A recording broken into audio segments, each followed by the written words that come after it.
Sí. Hola, ¿qué tal? Buenos días. Mi nombre es Omar Suet, soy el asesor principal de tratamiento y atención de VIH para la región de las Américas de la Organización Panamericana de la Salud. Para mí es un placer poder tenerlos aquí para participar de este webinar de tuberculosis meningia, manejo clínico y diagnóstico. La tuberculosis meningia es una de las enfermedades con peor pronóstico dentro de todo el espectro de las tuberculosis, en particular en personas con VIH. Y hasta hace pocos años no había muchos métodos diagnósticos ni muchas expectativas de poder cambiar el curso de clínico de esta enfermedad. Para mí es un honor poder presentar este webinar hoy y en ese sentido, antes de comenzar, quería, además de darles las bienvenidas, pasarles algunas reglas de cortesía que vamos a mantener aquí.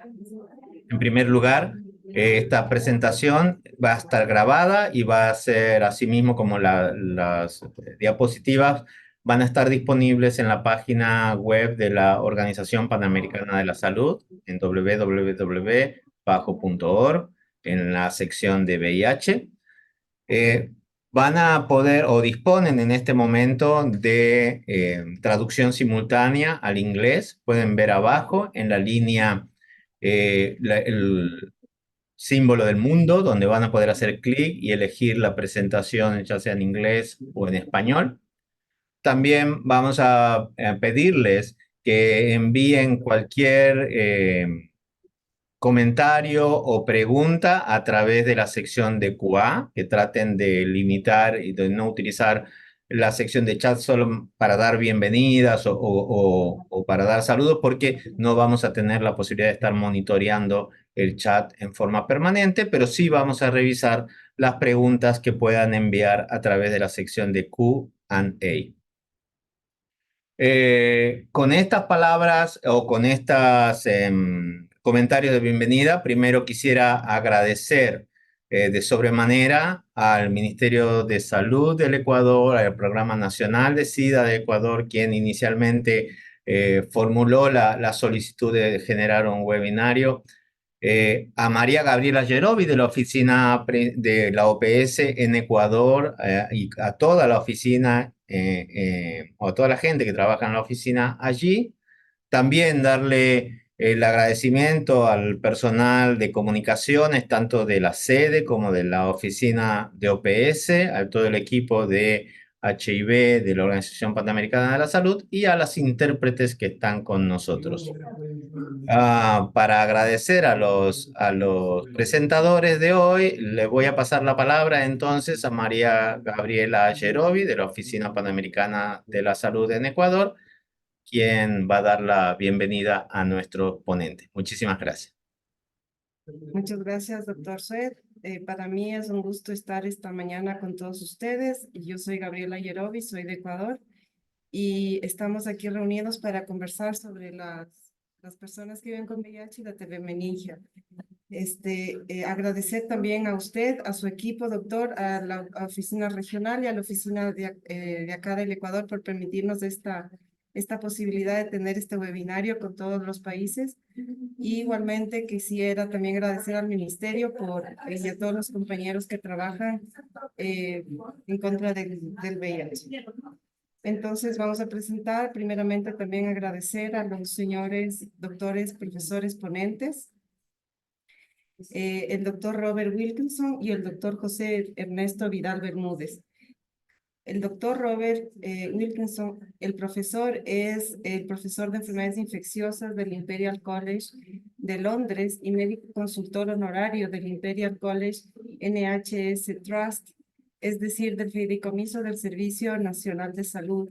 Tiene importantes conexiones externas a través de sus contratos como director del Centro Wellcome para la investigación de enfermedades infecciosas en África en la Universidad de la Ciudad del Cabo y como líder principal del grupo del Instituto Francis Crick, el Centro de Investigación Biomédico en Londres. Los campos de su actividad investigadora incluyen la respuesta inmune adquirida de la micobacteria tuberculosis, diagnóstico, comprensión y tratamiento de la tuberculosis latente, deficiencia de vitamina D y susceptibilidad a la tuberculosis, mecanismos de inmunopatología en el síndrome inflamatorio de reconstitución inmune asociado a la TB y en la meningitis tuberculosa. Estas contribuciones se han reflejado en 445 listados de PubMed citados por 23.862 veces y recibió el premio científico de la Unión Internacional contra Tuberculosis y las Enfermedades Pulmonares en el año 2020. Asimismo, esta mañana nos acompaña el doctor José Vidal Bermúdez, quien es graduado de Medicina de la Universidad Mayor de San Marcos, Lima, doctor en Ciencias, Coordinación para el Control de Enfermedades del Departamento de San Pablo, Brasil, especialista en infecciones del sistema nervioso central, de la Facultad de la Santa Casa de la Misericordia en San Pablo y médico de enfermedades infecciosas del Servicio de Neurología del Instituto de Infectología Emilio Rivas y el Hospital Das Clínicas de la Facultad de Medicina de la Universidad de San Pablo. Profesor honorario del Instituto de Infectología Emilio Rivas y miembro del Comité Técnico Asesor de Terapia Antirretroviral para Adultos y del Grupo Técnico de Micosis Sistémica, ambos pertenecientes al Ministerio de Salud del Brasil. Buenos días con todos, bienvenidos, muchas gracias. Doy paso al doctor Robert Wilkinson. Adelante, doctor. Una pregunta antes, Gabriela, perdone, que veo que se pudo conectar el doctor Erazo. Quería consultarte si sabe si está el doctor Bisueta o si hay gente. Gabriela, Sí, por favor, demos paso un segundo al doctor Erazo para ver si el doctor Bisueta está conectado con el doctor Erazo, por favor. por favor, doctor Carlos, si está usted con el doctor Bisueta y quiere dar las palabras de bienvenida para este webinar de parte del Ministerio.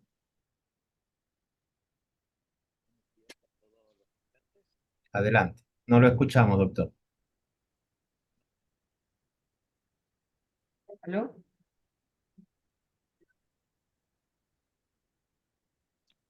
Doctor Erazo, no lo escuchamos.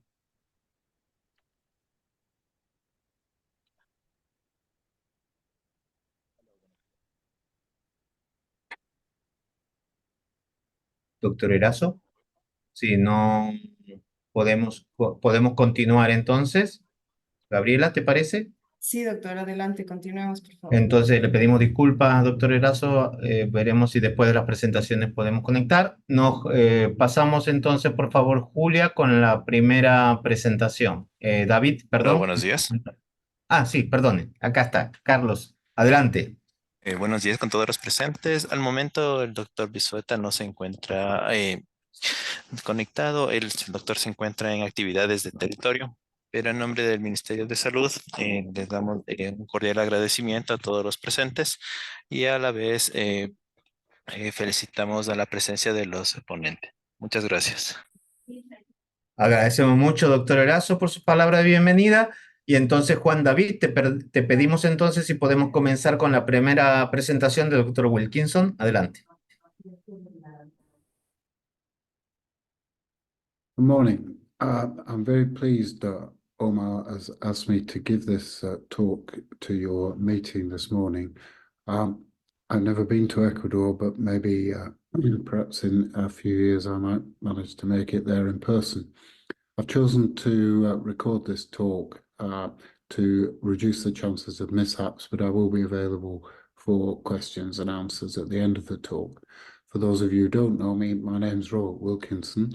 I have 3 appointments. My primary one is at Imperial College London, but I also maintain a laboratory at the Francis Crick Institute in London and conduct most of my clinical work, much of which is described in this presentation, at the Centre for Infectious Diseases Research at the University of Cape Town. I start with disclosures of which I have none, and Omar's requested content was the presentation of symptoms and clinical management of TB meningitis, its diagnosis, the differential diagnosis, treatment, including a quick excursion into some PK studies that we performed on anti-TB drugs in the CNS and on paradoxical responses. So a few years ago, when we wrote a review of tuberculous meningitis, a rather crude estimate gave us an estimate of 100,000 cases per year globally, with maybe 20 to 30,000 deaths. More recent modelling, however, has increased that estimate to 164,000 adults developing TB-M globally, of whom 23% are HIV co-infected. The vast majority of the case burden is in Southeast Asia and Africa. And it's estimated that 78,200, or roughly half of those, both ascertained and unascertained cases, died.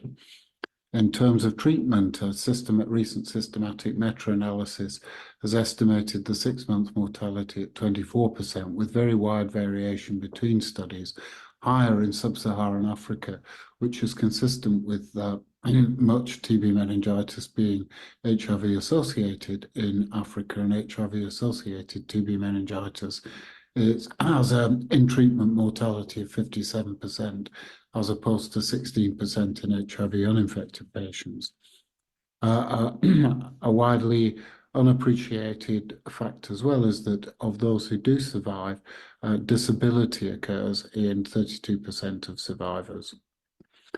So when considering how M. tuberculosis enters the brain following inhalation into the lung, there are 3 possible routes of entry. It's classically thought of as entering via the blood-brain barrier, but there is also the ventricular, blood and CSF barrier, and also the meningeal barrier that form potential sites of entry. By whichever mechanism one conceives that tuberculosis enters by parasitosis, that's between cells, transcytosis by infecting cells and thereby translocating across the various barriers that are presented, or possibly by a Trojan horse mechanism within an infected cell. Irrespective of the anatomical location, it's conceived that bacteria across the blood-brain barrier, as I said, either within or in infected cells. And that penetration of the barrier leads to the recruitment of microglia and other immune cells that produce cytokines that cause recruitment of further both innate and ultimately acquired immune cells that lead to a focus referred to as a rich focus.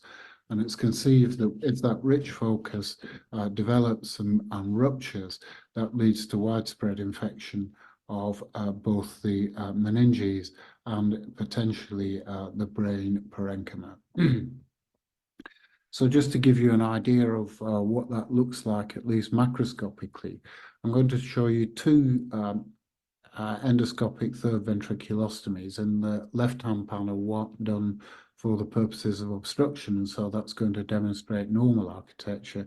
And on the right-hand side, an endoscopic third ventriculostomy performed in a child with obstructive hydrocephalus due to tuberculosis. So here's the first normal video to give you a reference. You can see that as the fenestration is made in the third ventricle and we enter the fourth ventricle, there is normal architecture here with the pons anteriorly, these arachnoid fenestrations, and you can see the basilar artery beating down at the bottom there.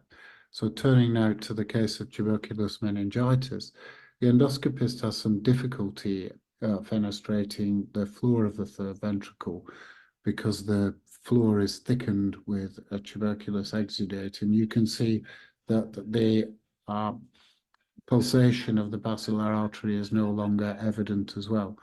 And as we enter the brainstem, you can see this exudate, which is rich and vascular, and which is coating the midbrain. There's a bubble here that's introduced accidentally by the endoscopist, which bursts.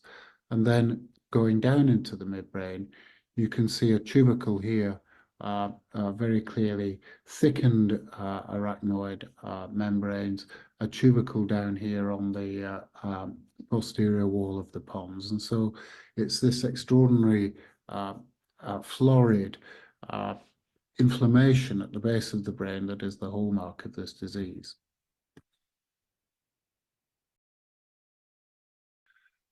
So a huge amount of work and a huge amount of my time is spent thinking what the immune mechanisms are that lead to this state of affairs.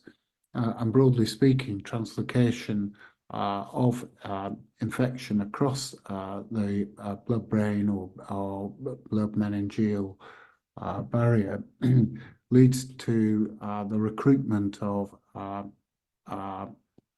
neutrophils and microglia under chemokine and cytokine gradients.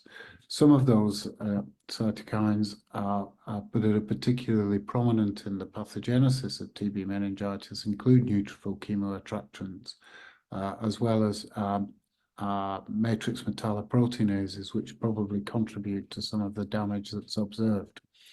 The net underlying factor, as I'll show briefly later, is activation of the NLRP3 inflammasome, which leads to the production and cleavage of IL-1 beta and IL-18, which further increase inflammation. And the ultimate consequence of this is ischemia, which can give rise to thrombosis and the characteristic syndrome of stroke that can accompany tuberculous meningitis. But more recently, we've become very interested in also the role of ongoing neuronal damage due to abnormal metabolites, particularly in the quinoline, in the tryptophan and glutamate pathways that lead to neuroexocytotoxicity and ultimately to neuronal death. So coming to the clinical features, TB meningitis is a notoriously indolent can be a notoriously indolent condition with a prodrome of maybe 1 to 2 weeks prior to signs of meningitis developing, and this can lead to substantial diagnostic delay. When meningitic symptoms become dominant, consciousness falls. Focal neurological deficits are quite common, with cranial nerve palsies in up to 50%. Limb weakness, either hemiplegia or paraplegia, in 10%. And in these circumstances, death, historically, we know to be near certain unless treatment is provided. In the very young and HIV-infected patients, the onset, however, can be very abrupt and rapid in as few as 2 or 3 days. And the CSF picture is altered by HIV-1 infection. Typically, TB meningitis is a lymphocytic meningitis, but the infiltrate, particularly in HIV-1 infection, as I'll show, can be neutrophilic. And mortality is worsened by HIV-1 infection, and that can be in up to 80% of patients with grade 3 disease. So going to that grade, in the first trial of streptomycin for the treatment of TB meningitis, the investigators divided participants in that study into those who had early TB meningitis with no clinical signs of meningitis or focal neurology, medium with the condition falling between early and advanced with a patient presenting extremely ill in a deep coma. With the introduction of the Glasgow Coma Scale, this classification was modified to grades 1, 2, and 3, with grade 1 being characterized by no impairment of consciousness, grade 2 by moderate or by no impairment of consciousness but with focal neurological signs, and grade 3 representing severe illness with a Glasgow Coma Scale of 10. That grade is the strongest prognostic factor for the outcome of TB meningitis and is often used to stratify patients who enter clinical trials. So coming to the microbiological diagnosis, smear microscopy is highly specific, but unless a large volume of CSF is taken and concentrated, it tends to be insensitive. The gold standard against which other diagnostic tests are evaluated, as well as against composite standards, automated liquid and solid culture, which is more sensitive than smear, but by definition poor for probable TB meningitis, as I'll come on to explain. And automated liquid and solid culture are slow, and decisions about treatment must be made before results become available. In the last 10 to 15 years, nucleic acid amplification tests, which were very widely used and implemented for the diagnosis of pulmonary TB, have also been used in TB meningitis. And in general, these tests have high specificity, particularly GeneXpert MTB-RIF, and good sensitivity against culture, rather less good sensitivity against a composite of probable or definite TB meningitis. The GeneXpert Ultra is an improvement in sensitivity against culture and for definite or probable disease, but at a slight loss of specificity. I was asked to talk about the use of lipoarabinomannan. There haven't been many rigorous evaluations, but the Fujilam, which unfortunately is not commercially yet available due, I understand, to some issues with batch-to-batch variation, showed high sensitivity or reasonable sensitivity for definite or probable TBM of 52%, which was comparable to Expert Ultra. But the Alea-Lam in the same study in the subset that was examined had a lower sensitivity. The Fujilam specificity was 98% for ruling out probable or definite TBM. Diagnosis is also sometimes based upon the immune response, although I think, although it's a sweeping statement, most of these are not widely recommended. There's a plethora of antibody tests supplied either to serum or CSF. Interferon gamma release assays have been deployed, showing overall sensitivities of blood and CSF of 0.7 and 0.78 and 0.77 with reasonable specificity. And a very widely used test is adenosine deaminase, which, like many diagnostic tests, tends to show greater sensitivity at a lower cutoff and rather less sensitivity but greater specificity at a higher cutoff. But there is no reliable discrimination between TB meningitis and bacterial meningitis, and there's certainly heterogeneity in the methods of measurement of adenosine deaminase. Another diagnostic modality that's often used to support the diagnosis of TB meningitis is the use of CT or magnetic resonance brain imaging. And the common features of the disease are basal meningeal exudates, hydrocephalus, infarcts, and tuberculomas. Post-contrast CT is felt to be superior for demonstrating basal exudates, but can be insensitive. Infarcts and hydrocephalus are not specific except perhaps in combination. And various advanced MRI modalities, including gadolinium enhancement and diffusion weighting imaging, improve sensitivity. But a major limitation remains in early diseases. Around 30% of CTs or 15% of MRIs are normal in grade 1, and concomitant spinal disease may also be overlooked. And overall, I think there's insufficient evidence to make a recommendation on the diagnostic use of imaging. That means that by default, clinical scoring systems have been developed for TB meningitis, which weigh, for example, the CSF picture with imaging, the presence of tuberculosis elsewhere, and differential diagnoses. But these tend to be dependent on the population for which they were derived and being both age and HIV status dependent. But some of the key distinguishing features of TB meningitis tend to be the slightly longer prodrome than other forms of meningitis, lower overall CSF leukocytes, although characteristically this is a lymphocytic meningitis, greatly elevated CSF protein, and a low CSF blood to glucose ratio of less than 0.5. Very few of these clinical scoring systems are externally validated, and some of them perform quite poorly in HIV-infected adults, in whom the main differential, as we'll come on to, is cryptococcal meningitis. And although a widely used clinical case definition for clinical research is often used in TB meningitis, prospective evaluations of that have actually been quite disappointing.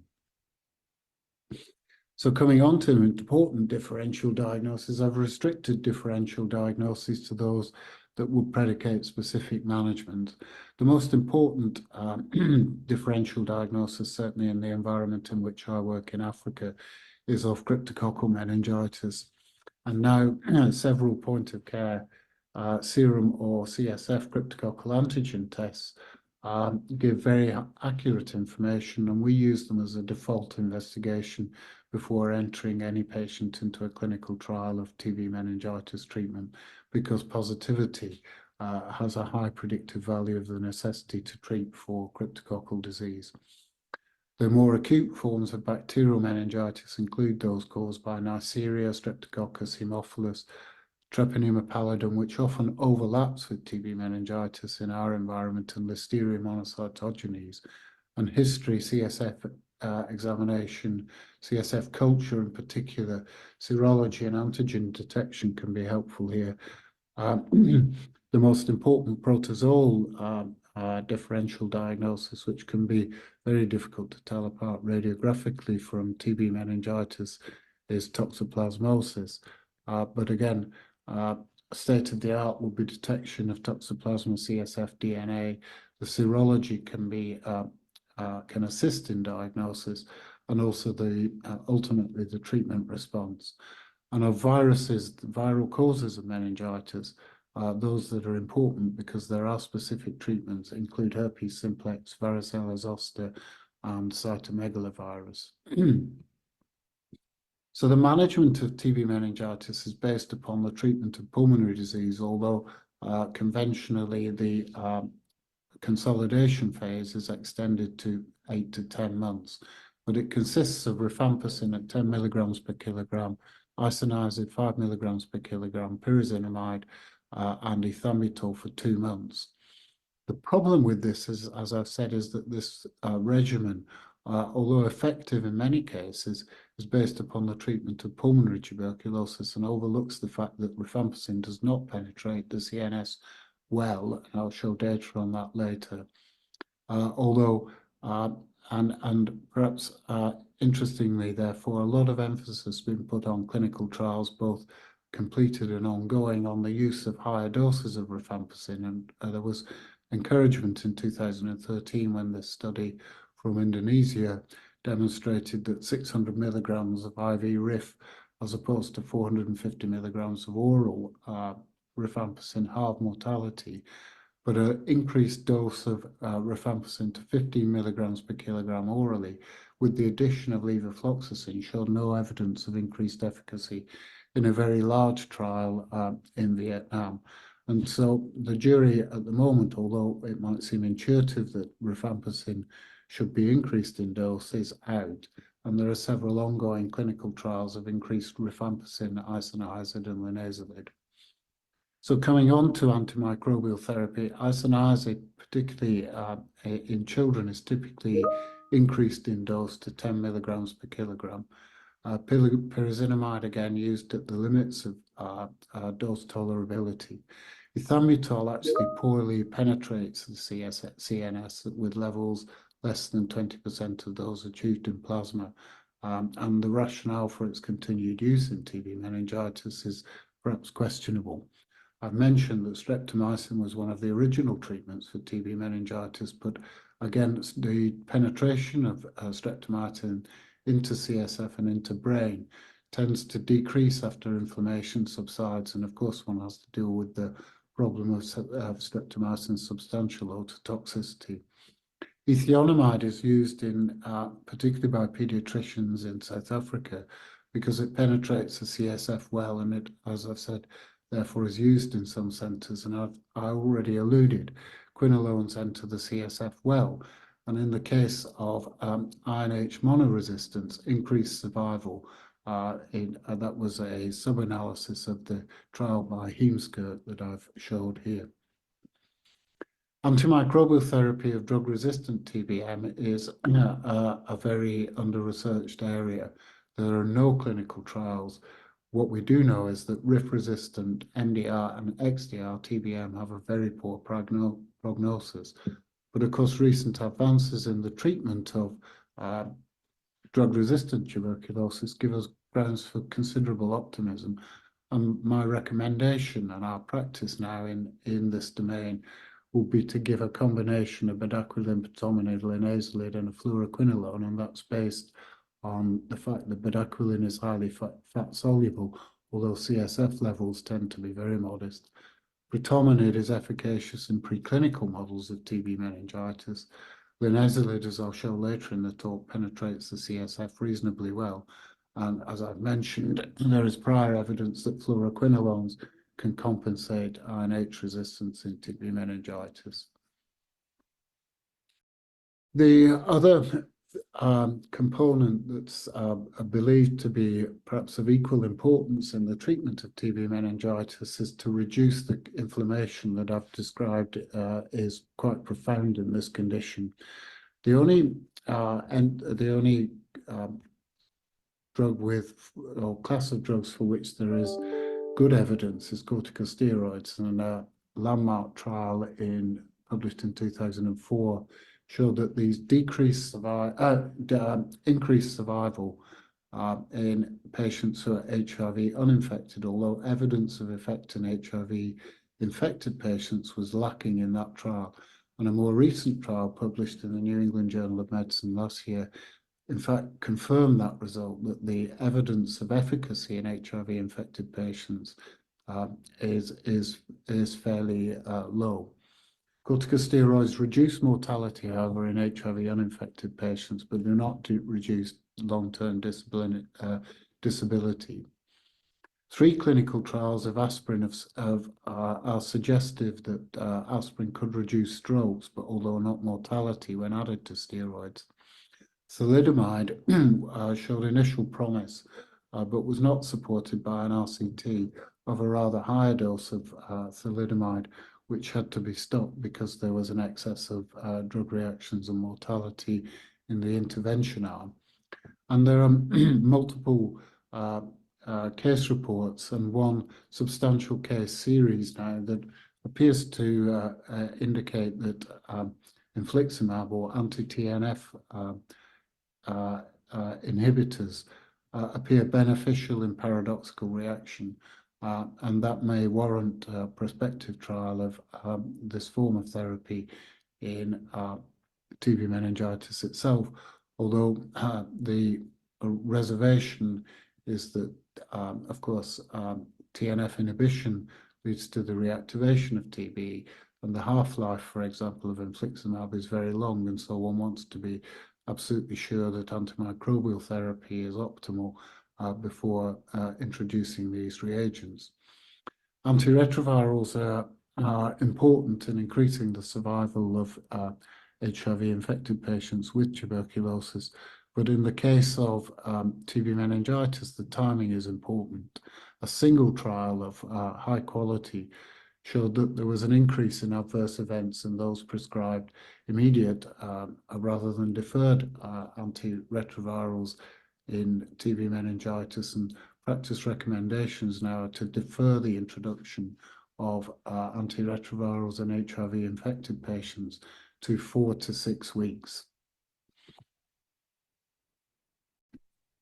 I'm coming on now to supportive management, and this is a very poorly researched area, but numerous complications that may contribute to mortality and morbidity may occur in TB meningitis. Raised intracranial pressure in the form of both obstructive and communicating hydrocephalus is common, especially in children. Obstructive hydrocephalus requires a ventricular peritoneal shunt or endoscopic third ventriculostomy, and the outcome depends upon TB severity. They've never been compared directly. Communicating hydrocephalus tends to be treated medically with repeat LP and some centers using diuretics. And mannitol and hypertonic saline have been used for edema and raised intracranial pressure, but the objective evidence in favor of these interventions is unfortunately lacking.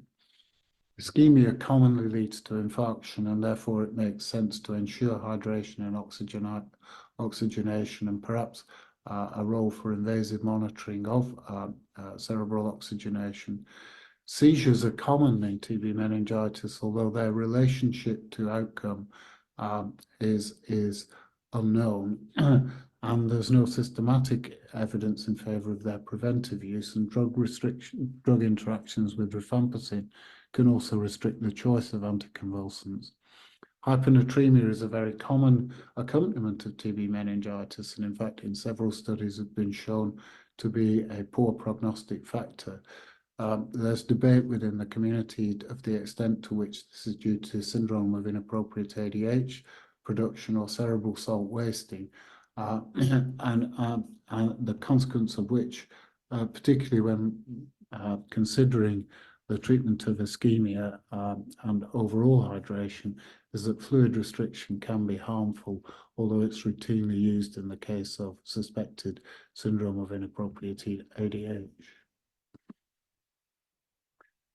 TB meningitis is best prevented, at least in infants, by neonatal Bacille Calmette-Guerin vaccination. This intervention is considered 73% effective and is one of the best reasons for continuing to give BCG at birth. It's estimated to avert 30,000 childhood cases annually. Childhood disease is also reduced by preventive antibiotic therapy. And in HIV-infected patients, as is the case for all forms of tuberculosis, antiretroviral therapy is effective in reducing the overall risk of tuberculosis by 50 to 80%, irrespective of CD4 count, tuberculin sensitization, or antimycobacterial drug resistance. And so is another good reason for starting patients early and on antiretroviral therapy. So coming to the key points of this largely clinical point section of the talk, is that TBM is a major cause of death and disability, and with especially poor outcomes in children and those who are HIV co-infected. The risk factors for poor outcome include delayed diagnosis and treatment, advanced disease, and drug resistance. TBM pathology is mediated and promoted by a dysregulated inflammatory response, which leads to vascular pressure and metabolic complications. Its diagnosis, unfortunately, is insensitive, and clinical scoring algorithms which are therefore used are imperfect and they're poorly evidence-based. Multi-drug antibiotic therapy is the main treatment, but CSF penetration of drugs and the design of drug regimens specific for TB meningitis are lacking, and the supportive management of TB meningitis is poorly understood and researched. So coming on now to some pharmacokinetic considerations, the studies I'm about to describe were based upon a randomized controlled trial of higher dose of standard of care in arm 1, increased dose of rifampicin, and the addition of linezolid 1200 milligrams daily for 14 days with 28 days with a reduction to 600 milligrams per day between days 28 and 56. And a third experimental arm, which from the perspective of the PK studies was combined with arm 2, which added 1,000 milligrams of aspirin to the increased antibiotic regimen. This trial is reported, and broadly speaking, the increased antibiotic regimens were well tolerated, as was the aspirin, but the trial was of insufficient size to establish efficacy, and that's the subject of an ongoing clinical trial that we are a partner in.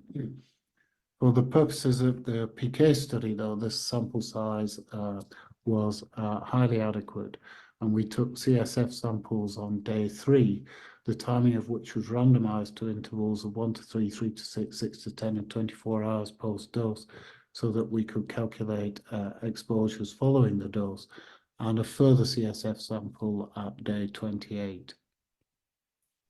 So overall, entering the two PK studies that I'm going to describe were 49 participants with an average weight of 60 kilograms, fat-free mass of 45 kilograms. There were 400 plasma samples, roughly equal numbers of males and females, and 44 CSF samples. First of all, I'm just going to show the descriptive data. What we nested within this trial was a comparison of oral and intravenous rifampicin together with the standard dose of rifampicin at 10 milligrams per kilogram. And in the left-hand panels A, B, and C, you can see the rifampicin concentration that was achieved with the standard oral dose, with an IV dose of 20 milligrams per kilogram and a high oral dose of 35 milligrams per kilogram. And moving to the right-hand panels, you can see that in terms of AUC and Cmax, the oral 10 milligrams per kilogram dose was deficient and in some cases unlikely to have reached the minimal inhibitory concentration for a significant period, as I'll show later in the presentation.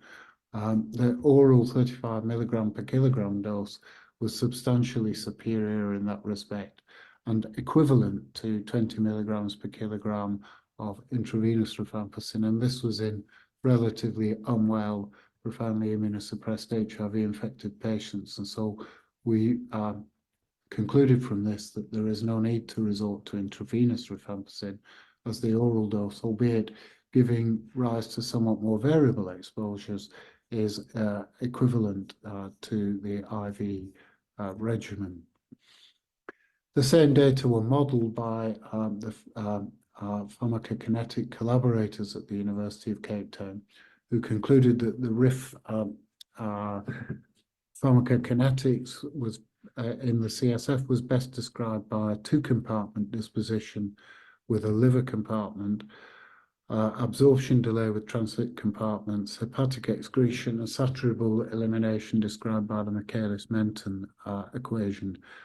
There was evidence of autoinduction of clearance, as you can see here, that the clearance of the high dose was higher than the standard dose, even by day 3, and that clearance had increased by day 28 in the high dose and in the standard dose groups. But the most important parameters in this model is the plasma CSF partition coefficient, which is just 5.7%. And so from that, you can derive typical concentration time profiles for participants in both the plasma and the CSF shown in dotted lines, for both the higher dose and the lower dose, standard dose 10 milligrams per kilogram shown in blue.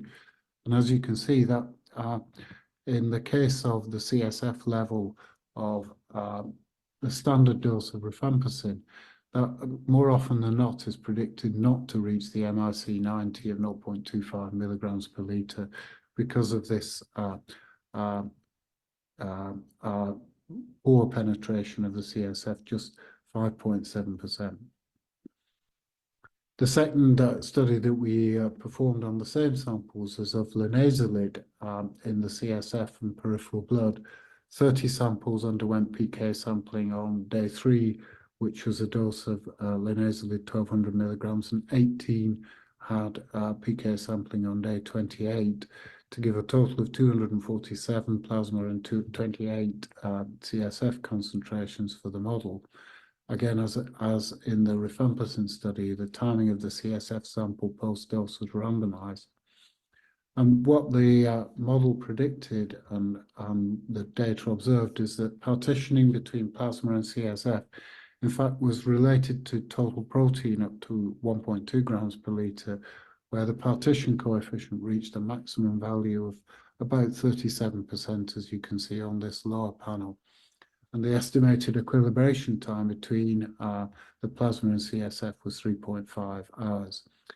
There is a theoretical interaction between rifampicin and linezolid, but that was not observed empirically in this study. So I'm going to end the talk by talking about paradoxical reactions, and these can broadly be classified into three types. First of all, it's been well recognized for well over 50 to 60 years that in HIV uninfected patients diagnosed with TB meningitis and starting treatment begin to improve, but then deteriorate with either new or exacerbated features of TB meningitis, and this is referred to as paradoxical upgrading. In HIV-infected patients, that same phenomenon can occur, but is exacerbated, particularly in the case of antiretroviral therapy. So in the middle of this schema, a patient is diagnosed with TB meningitis and starts TB treatment, begins to improve, but then starts antiretroviral therapy and may undergo a deterioration in neurological status, again, with either exacerbated or new lesions, often particularly evident radiographically. And that typically occurs 1 to 4 weeks after starting antiretroviral therapy. A third set of circumstances is a patient HIV infected, often with occult and undiagnosed and unsuspected disseminated TB, who begins antiretroviral therapy in the absence of TB therapy and then presents with sometimes quite florid features of neurological tuberculosis, and that's referred to as unmasking TB meningitis iris. And in our early studies of TB iris in general, we found that the worst form of TB iris is neurological. So TBM was diagnosed in 120 of 211 patients with meningitis, making it a very common presentation in our setting. And of 190 TB iris patients, 12% had neurologic iris ranging through meningitis, tuberculoma, both, or radiculomyelopathy. 87% of them required hospital admission for a median of 12 days. 91% received steroids for a median of nearly 2 months. And the 6-month outcome was 70% alive, 13% dead, and 17% lost to follow-up. In a prospective study that I'll describe in a little bit more detail, 47% of patients starting antiretroviral therapy developed TBM iris despite steroids being given as part of the treatment of TBM. And of those, death occurred in 4. I'm about to go on to show you that TBM iris had uncharacteristically high CSF neutrophil counts, and also a risk factor for the development of iris was M. tuberculosis culture positivity. But just to give you an idea of the types of clinical presentation that we were seeing and continue to see, in panels E and F here, this is a patient, a CT of a patient who had fairly minimal basal exudates here, but 10 days after starting antiretroviral therapy, presented with a florid basal meningitis. And you can see on this contrast enhanced scan that the basal meningitis has worsened quite considerably. In panel B, you see a patient who developed a tuberculoma in the thalamic region following the introduction of antiretroviral therapy. And in panel A, you see a patient with a florid pachymeningitis with effacement of the lateral ventricles, again, shortly after starting antiretroviral therapy and in the context of TB meningitis. And in panel C, you see a T2 sagittal weighted image, MRI, showing a very common but sometimes undiagnosed complication of antiretroviral therapy in patients with TB meningitis. This is a patient who has quite severe spinal disease, and in fact who presented tetraplegic but responded to steroids. So the study that I've described made the diagnosis of TB meningitis at day 0. This was prior to publication of the study by Torok, and so going by national guidelines and emerging guidelines of the utility of early antiretroviral therapy in HIV-infected patients tended to start ART somewhat earlier than we would presently commence them. And those patients were tracked to the occurrence or otherwise of iris over the first month of antiretroviral therapy. And what we observed in those patients who did not develop iris was that the CSF polymorph count, atypically for TB meningitis, tended to be elevated at baseline and fell during the course of TB therapy. And in those who did not develop iris, did not further increase.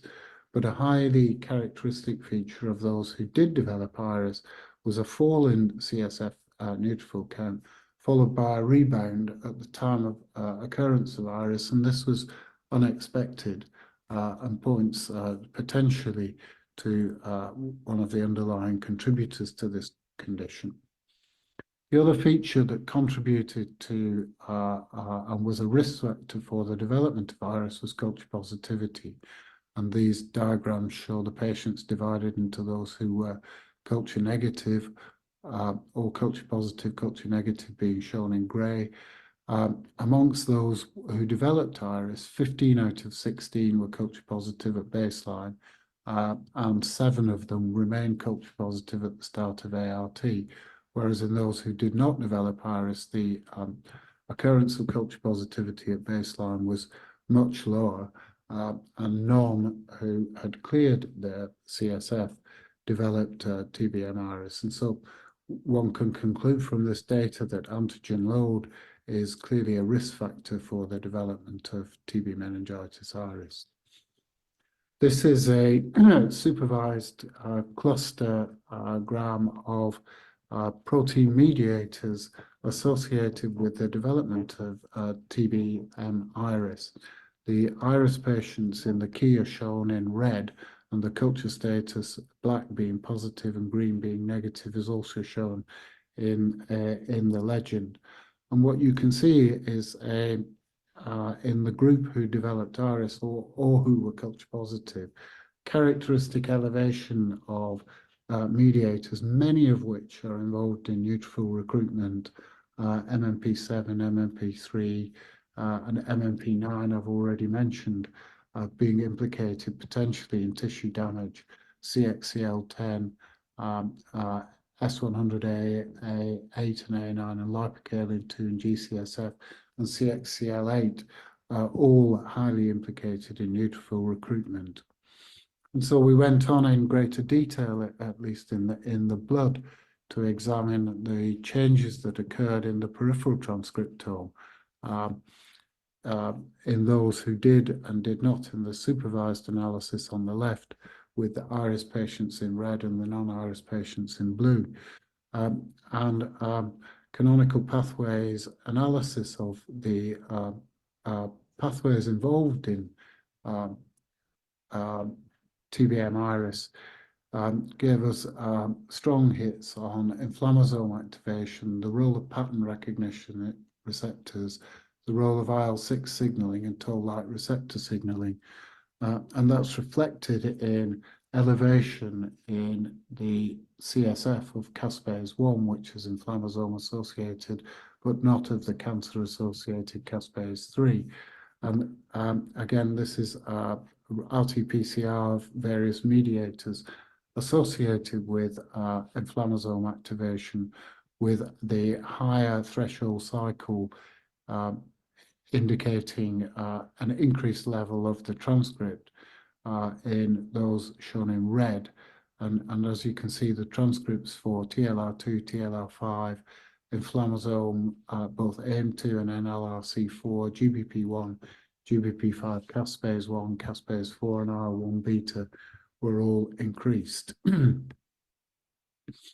You can track by means of a technique called molecular distance of health the transcriptomic disturbance, at least in the peripheral blood, that was associated with the development of iris. And for 22 common transcripts that were present at TBM diagnosis in both iris and non-iris patients, there was no overall change in those, although the levels in TB-MRS patients were higher.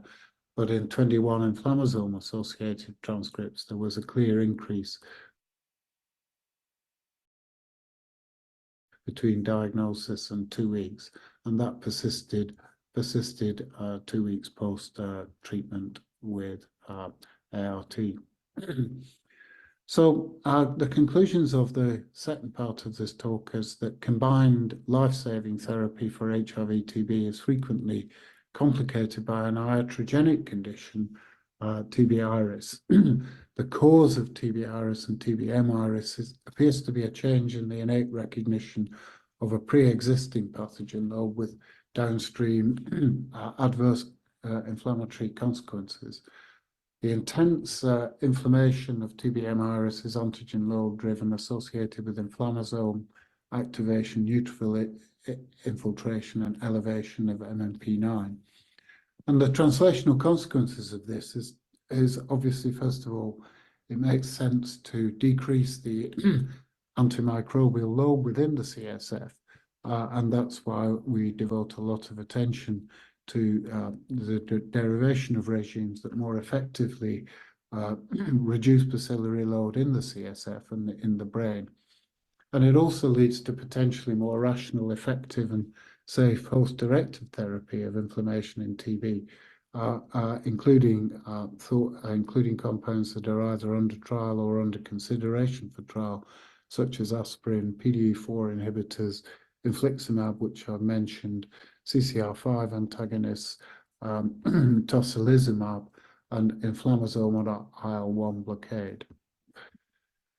So a huge number of people over many years have been involved in these studies, and this acknowledgement slide incompletely reflects the numbers of people involved, but do reflect major parts played by people at Imperial College London, the University of Cape Town, and the Francis Crick Institute in the work that I've specifically highlighted this afternoon. And of course, none of this would be possible without the funding agencies. So I thank you for your time. I think I've probably overrun a bit, but now I'll be ready to take questions. Muchas gracias al profesor Robert por acompañarnos esta mañana. Por favor, las preguntas van a ser respuesta en la intervención del doctor Vidal. Por favor, colocarlas en la sección QA a todos los presentes. Gracias. Adelante, doctor Vidal. Buen día. Buenos días, doctora María. Muchas gracias por la presentación. Igualmente también muchas gracias al doctor Suet por la oportunidad de participar de este evento y es un honor para mí estar con ustedes hoy día y participar de esta discusión también con el doctor Wilkinson. Voy a iniciar mi presentación. Por favor, solo me confirman si están viéndola en la pantalla completa. Sí, doctor, adelante. Ok, muchas gracias. El tema propuesto es conversar sobre meningitis tuberculosa. Omar me pidió para hacer una mirada un poco más regional. Es lo que voy a intentar hacer. Tal vez comentar un poco más la experiencia local direccionada básicamente para el manejo clínico, que los dos principales objetivos de esta presentación es hacer una revisión epidemiológica y en segundo lugar de manejo clínico de esta infección oportunista. Organicé mi presentación con estos tópicos, ¿no?, en relación a epidemiología, diagnóstico y tratamiento, básicamente hablar de manejo, para finalmente comentar algo sobre prevención. En relación a epidemiología, quería comenzar mostrando que según los documentos de la Organización Mundial de la Salud, ¿no?, las tasas de incidencia estimada por 100.000 personas es muy variable en relación a las macroregiones de la OMS, básicamente en las Américas, en América del Sur, Centroamérica y México principalmente. Son regiones endémicas en la mayoría de países con tasas mayores, principalmente en Perú y Bolivia. La prevalencia estimada en relación a personas que viven con VIH en pacientes con tuberculosis también es importante en la región. Aquí un poco más común esta presentación entre 10 a 20% ahí de los pacientes con tuberculosis con diagnóstico de infección por VIH. Existen también algunos datos muy interesantes en relación a las tendencias de las tasas de tuberculosis por 100.000 habitantes a lo largo de los años en la región de las Américas. Y vemos en este gráfico desde el año 2000 hasta 2020 cómo las tasas de casos de tuberculosis en personas que viven con VIH, aquí en celeste, en la línea inferior del gráfico, se ha mantenido relativamente constante en las últimas 2 décadas, ¿no? Cuando vemos estas curvas comparado a lo que ocurre en África o en Asia, donde ha habido una disminución bastante importante en relación a tuberculosis, en nuestra región este continúa siendo un desafío y un problema de salud pública.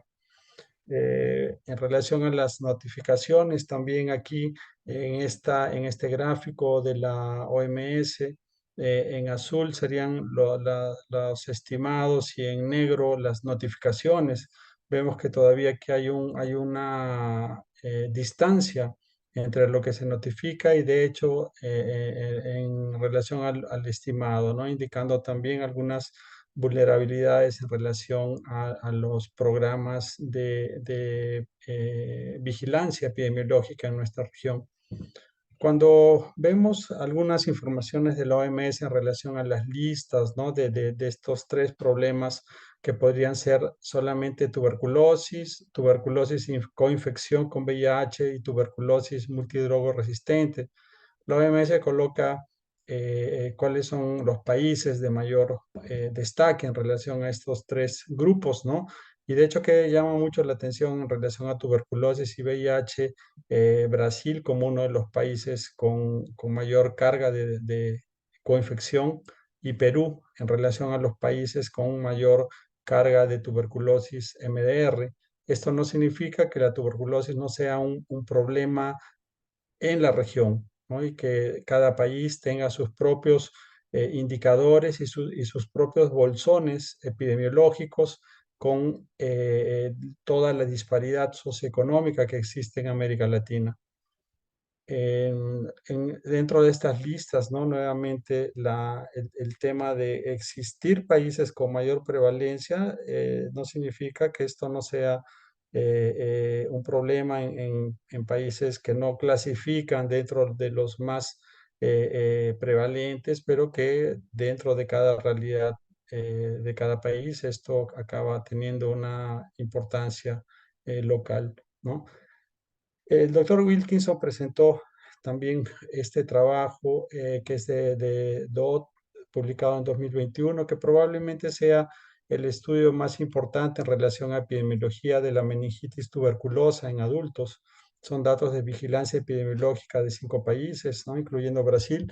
Pero lo interesante es que a partir de estos datos, los autores hicieron modelos matemáticos y estimaron las incidencias y mortalidades globales por meningitis tuberculosa en todo el mundo, ¿no? Y claro que es siempre muy llamativa la carga de enfermedad en África subsahariana, en el sudeste asiático, pero América Latina también acaba respondiendo por parte de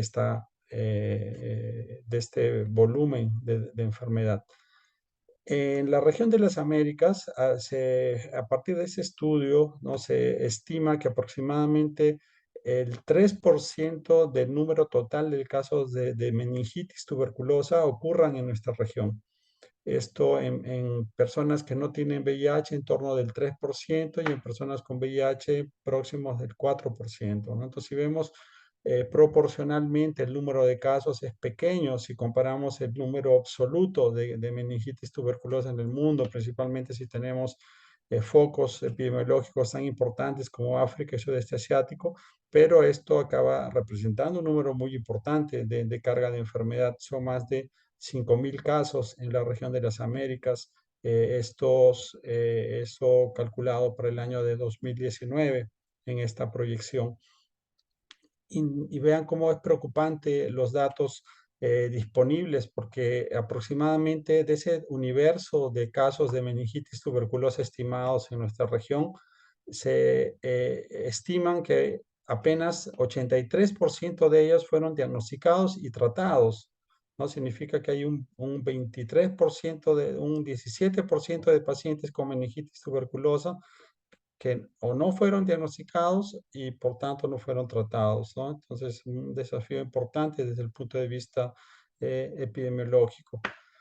Cuando vemos datos más específicos en relación a nuestra región y en relación a la mortalidad total de la meningitis tuberculosa, esto llega a ser 41% en la región, y vean que en pacientes que viven con VIH prácticamente el doble de mortalidad cuando comparados a personas que no tienen VIH, ¿no? Estos datos inclusive también son importantes entre los tratados, ¿no? Vean que ese 29% de los pacientes que tratan tuberculosis fallecen, ¿no? Y esta proporción continúa siendo muy alta entre personas que viven con VIH.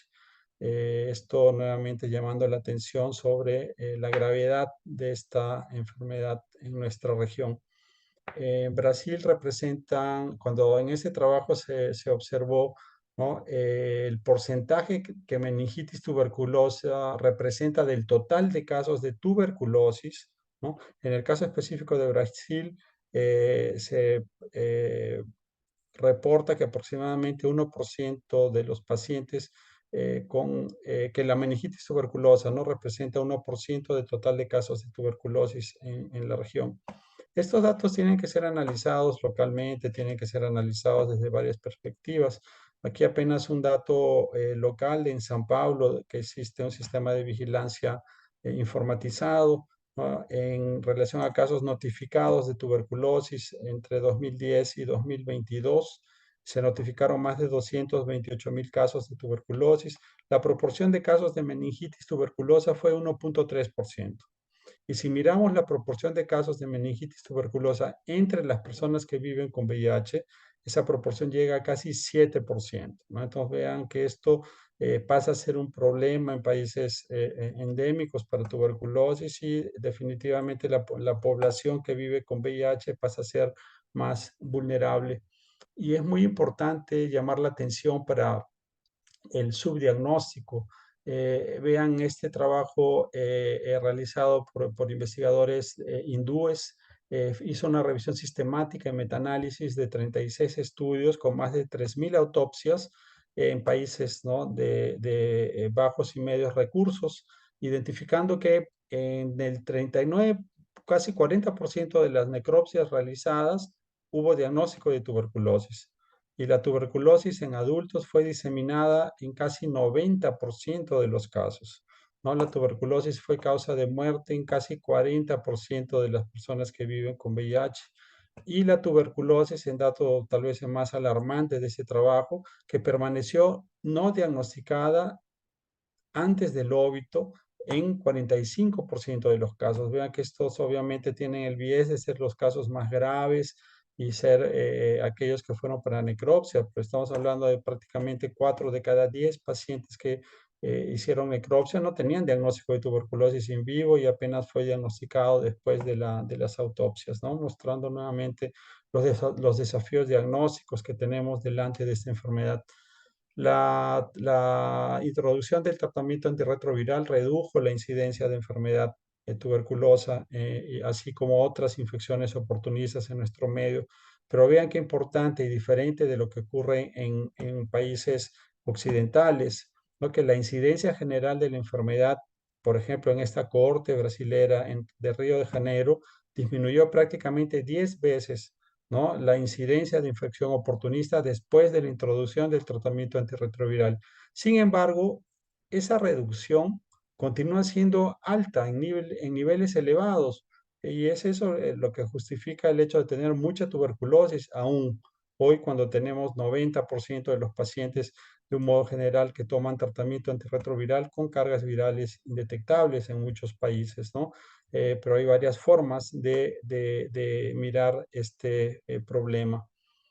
Un trabajo muy interesante, una revisión sistemática y metaanálisis hecha por Nathan Ford de OMS también, identifican las causas relacionadas a SIDA como las más importantes, como admisión hospitalaria y como muerte en pacientes que viven con VIH, ¿no? En este estudio con más de 106 cohortes y más de 300.000 personas, 46% de los pacientes que se internaron por VIH tenían enfermedades oportunistas, ¿no?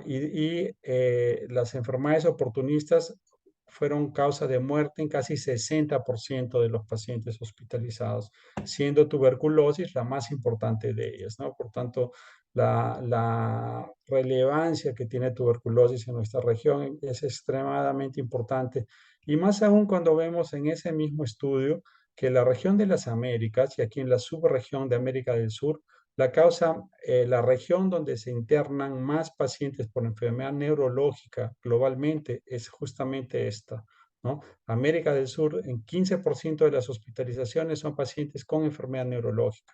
Y aquí a la cabeza, o como vamos a ver posteriormente, toxoplasmosis, pero tuberculosis también acaba siendo una etiología bastante importante. Estas son algunas cohortes de nuestro servicio, ¿no? Aquí en San Pablo, en el Instituto de Infectología Emilio Rivas, y vemos cómo en tuberculosis, como en otras neuroinfecciones, los pacientes se internan con CD4 muy bajos, abajo de 100. La mayoría de pacientes ya tiene diagnóstico de VIH, ya tuvo exposición a tratamiento antirretroviral. Son pacientes que abandonan el sistema de seguimiento y nuevamente se tornan inmunosuprimidos y presentan varias oportunistas. En esta cohorte de 108 casos con cultivos confirmados en líquido cefalorraquídeo, la letalidad intrahospitalar fue de 29%.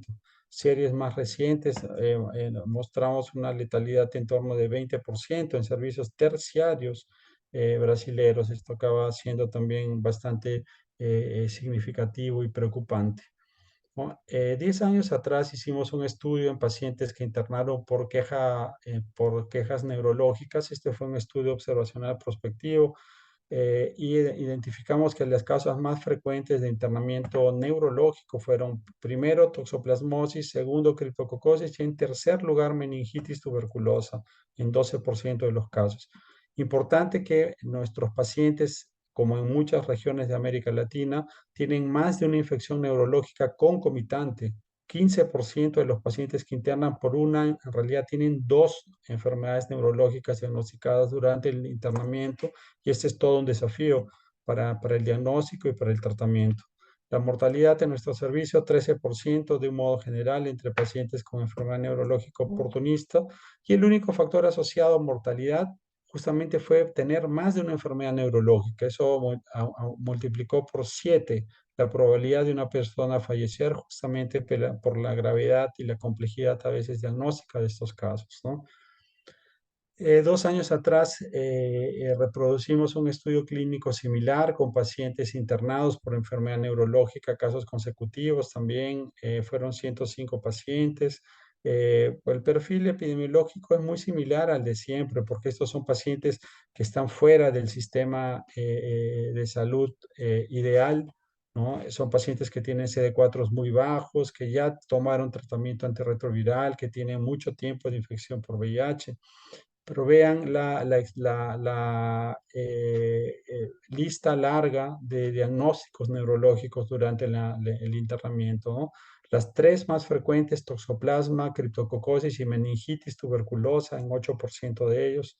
Cuando vemos etiología, tuberculosis pasa al cuarto lugar porque enfermedad citomegálica tiene varias síndromes que puede causar, ¿no? Desde retinitis hasta encefalitis o polirradiculopatías. Por eso que citomegalovirus pasa un poco adelante de tuberculosis, pero esta continúa siendo una infección importante. Causas relacionadas a óbito, como esperado, los casos más graves, alteración del nivel de conciencia o pacientes que internan en terapia intensiva. La letalidad muy similar a 10 años anterior, en torno de 12%, una estancia hospitalar aproximadamente de un mes. Dos enfermedades neurológicas concomitantes, exactamente igual a 10 años atrás, 14%, ¿no? Y lo interesante es que en este trabajo tener dos enfermedades neurológicas no estuvo asociado a óbito. Y esto muy probablemente por una mayor agresividad diagnóstica y una mayor probabilidad de tratamientos direccionados una vez estas infecciones diagnosticadas o sospechadas, ¿no? Esta es probablemente la principal hipótesis para que los pacientes con dos enfermedades neurológicas hoy día no tengan esa probabilidad de riesgo como tenían un tiempo atrás, ¿no?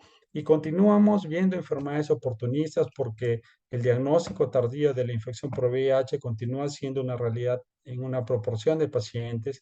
Existen barreras de índole individual, de índole social, de índole de acceso a servicios de salud para iniciar y mantener el uso regular de tratamiento antirretroviral, así como para el uso de estrategias de cribado, profilaxis y tratamiento preemptivo para algunas infecciones oportunistas, resistencia a retroviral con falla terapéutica y bajos CD4, presencia del síndrome de respuesta inflamatoria inmunológica también, que es un bastante relevante e importante en nuestro medio.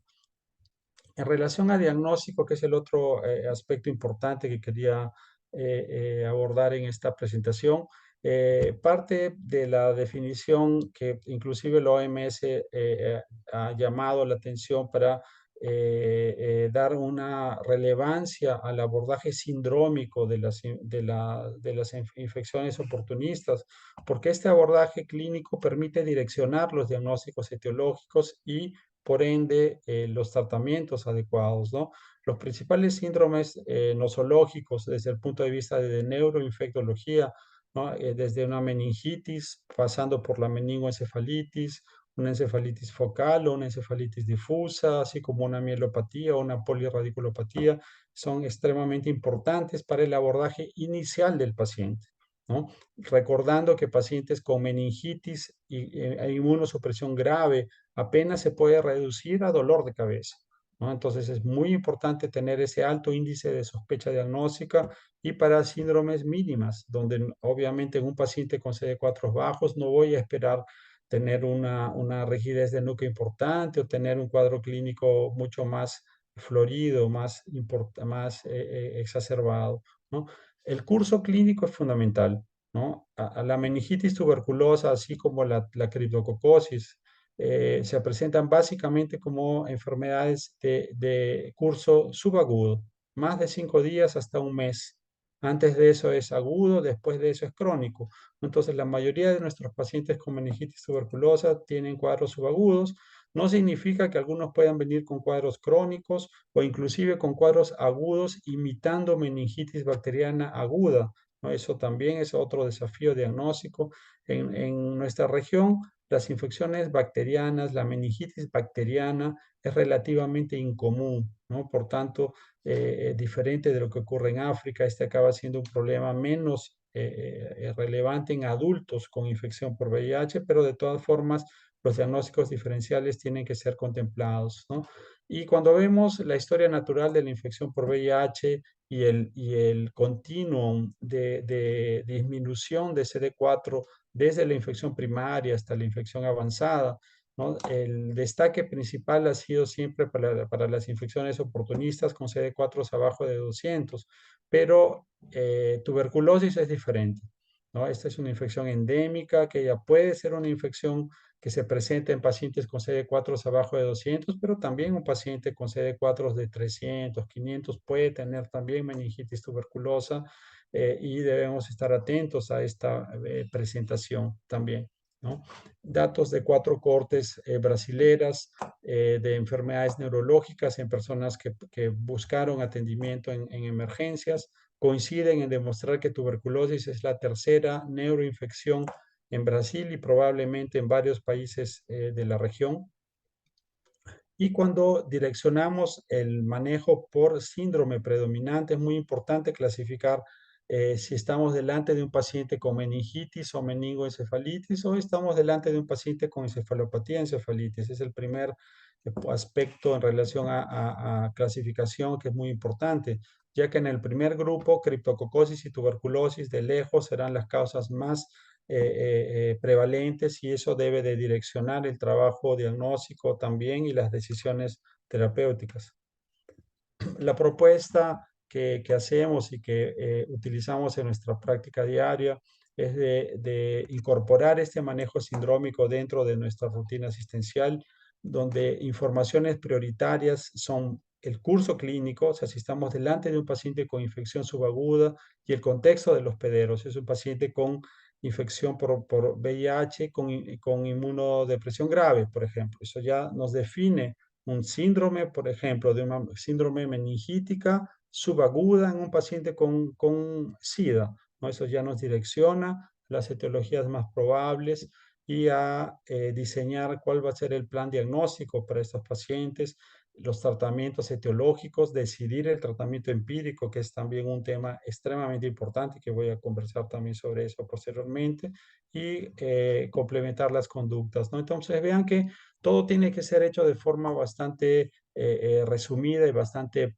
pragmática, ¿no? La organización de raciocinio clínico, neuroimagen y líquido cefalorraquídeo, que es fundamental y que tiene que ser muy ágil, así como la integración de estas informaciones en relación a las decisiones terapéuticas, ¿no? Colocando aquí a la derecha como ejemplo un caso de un paciente con una meningitis, por ejemplo, que llega con 7 días de dolor de cabeza y sabemos que ese paciente tiene VIH, tiene marcadores de infección crónica, como una candidiasis oral, por ejemplo, tiene un curso subagudo, no toma tratamiento antirretroviral, clasifico a ese paciente como un caso de meningitis subaguda, sé que criptococosis y tuberculosis son las infecciones más frecuentes, por tanto las pruebas diagnósticas van a ser direccionadas para ellas, ¿no? En el caso de criptococosis tenemos la enorme fortaleza de tener una prueba antigénica que es extremadamente sensible y específica, una prueba negativa, un LFA negativo para criptococosis en líquido cefalorraquídeo prácticamente excluye esta enfermedad,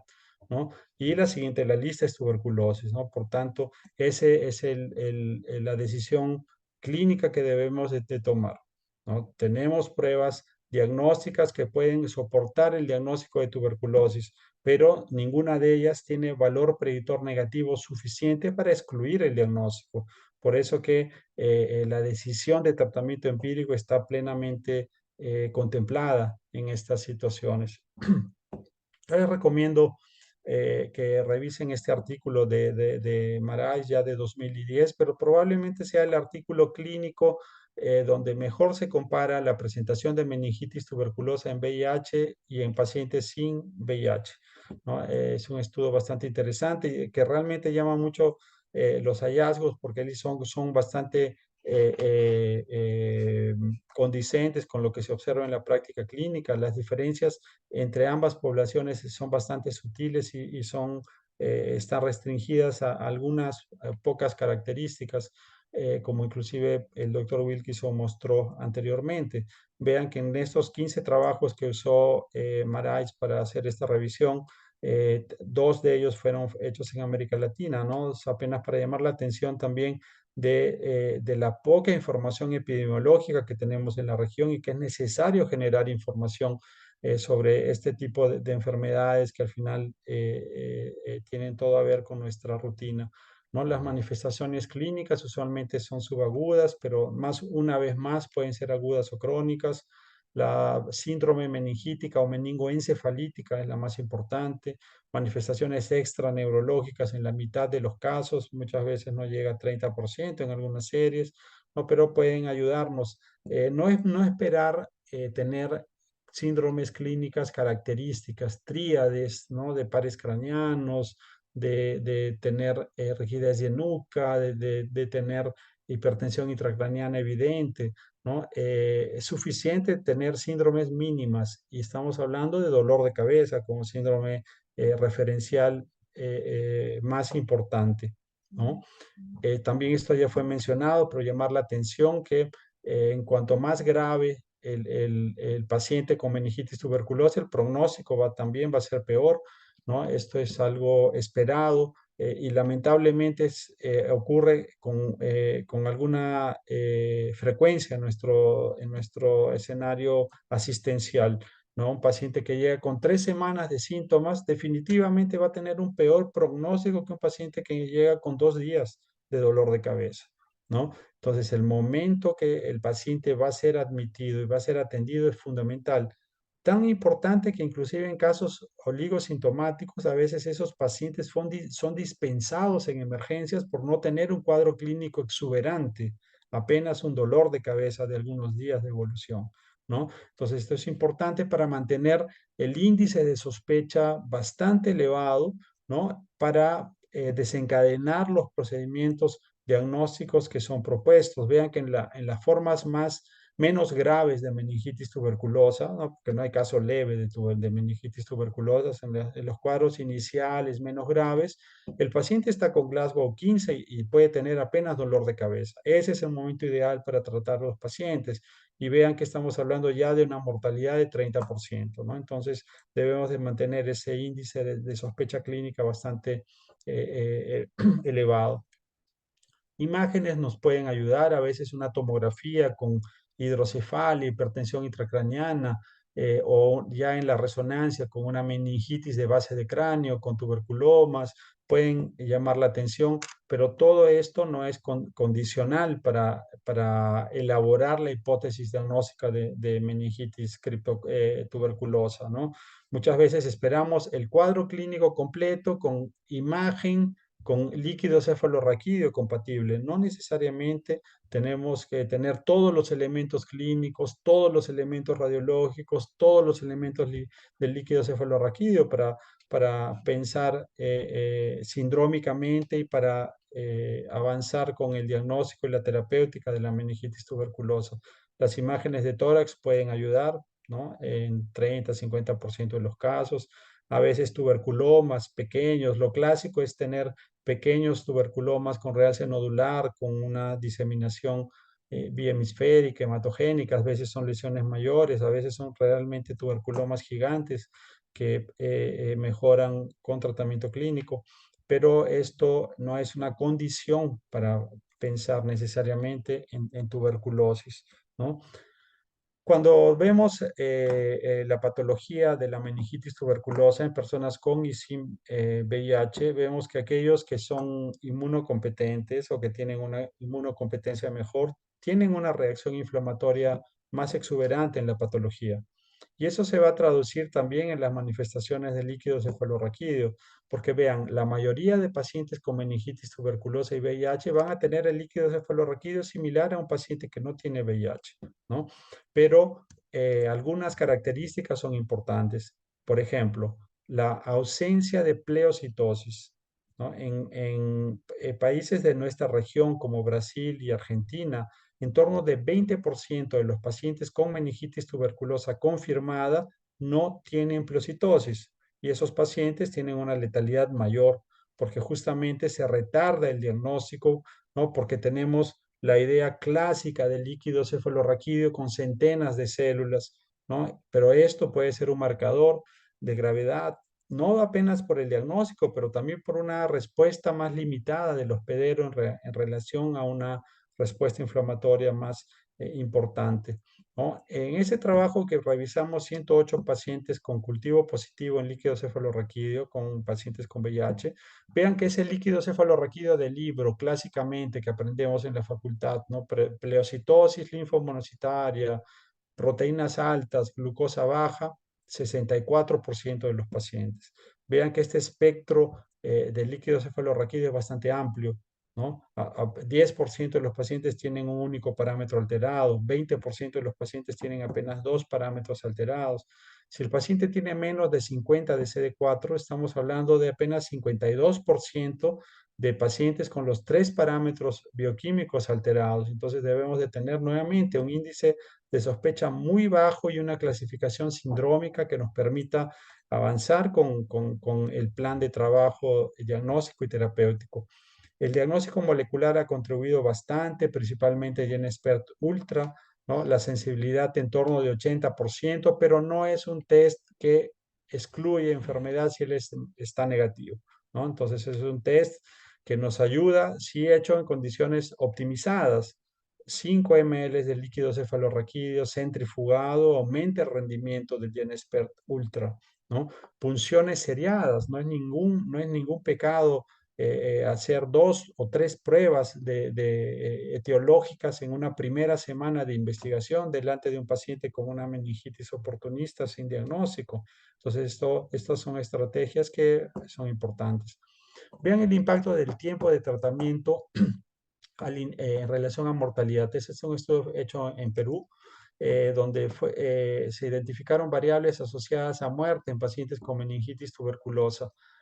Así como la infección por VIH y la mayor edad se relacionan a peores pronósticos, también el estadio clínico tiene una relación con mayor pronóstico. En este trabajo se consiguió identificar que si un paciente llega sintomático a la emergencia y se demora más de 3 días en iniciar tratamiento para tuberculosis, ese hecho está asociado a óbito.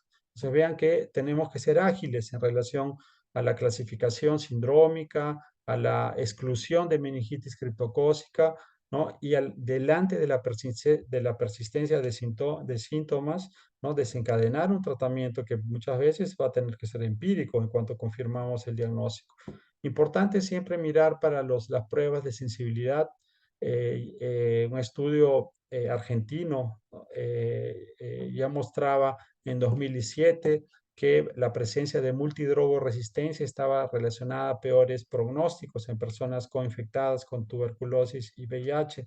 Y una revisión del 2010 del CDC inclusive mostró que la monoresistencia isoniazida también está relacionada a óbito.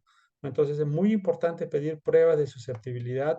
En nuestra realidad, 15% de los pacientes con meningitis tuberculosa tienen monoresistencia isoniazida.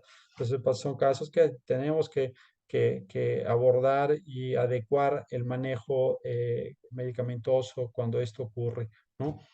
Meningitis tuberculosa usualmente hace parte de cuadros de tuberculosis diseminada que puede no ser clínicamente relevante en otras regiones del organismo. Un paciente puede tener solamente clínicamente meningitis criptocócica, pero tener la micobacteriosis diseminada, ¿no? Las pruebas hoy, las pruebas rápidas, ¿no? La prueba urinaria del LAM-TB, que no es una prueba perfecta, es una prueba imperfecta con una sensibilidad entre 50 y 60% entre personas con VIH abajo de 100, ¿no? Contribuye mucho al diagnóstico para una enfermedad de difícil diagnóstico, ¿no? Entonces, siendo una prueba imperfecta y hace parte de un panel, ¿no? De un plan diagnóstico que muchas veces puede ayudarnos y nos ayuda actualmente para identificar en un paciente que está sin diagnóstico etiológico de la meningitis, pero que tiene un TB-LAM, está hecho el diagnóstico y esto facilita la condición terapéutica,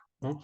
Meningitis tuberculosa y meningitis criptocócica son muy difíciles de diagnosticar. En este trabajo comparamos casos confirmados de tuberculosis con casos confirmados de criptococosis y lo que vimos fue que la información clínica y los parámetros del líquido cefalorraquídeo simples, celularidad, proteína, glucosa, no permiten discriminar entre estos dos diagnósticos. Las curvas discriminatorias no tienen un valor grande con diversas combinaciones de parámetros clínicos y de líquido cefalorraquídeo. La conclusión es que necesitamos de pruebas rápidas, sensibles y específicas y felizmente para criptococosis la tenemos y para tuberculosis tenemos una prueba con moderada performance, pero que también nos ayuda bastante en esta discusión.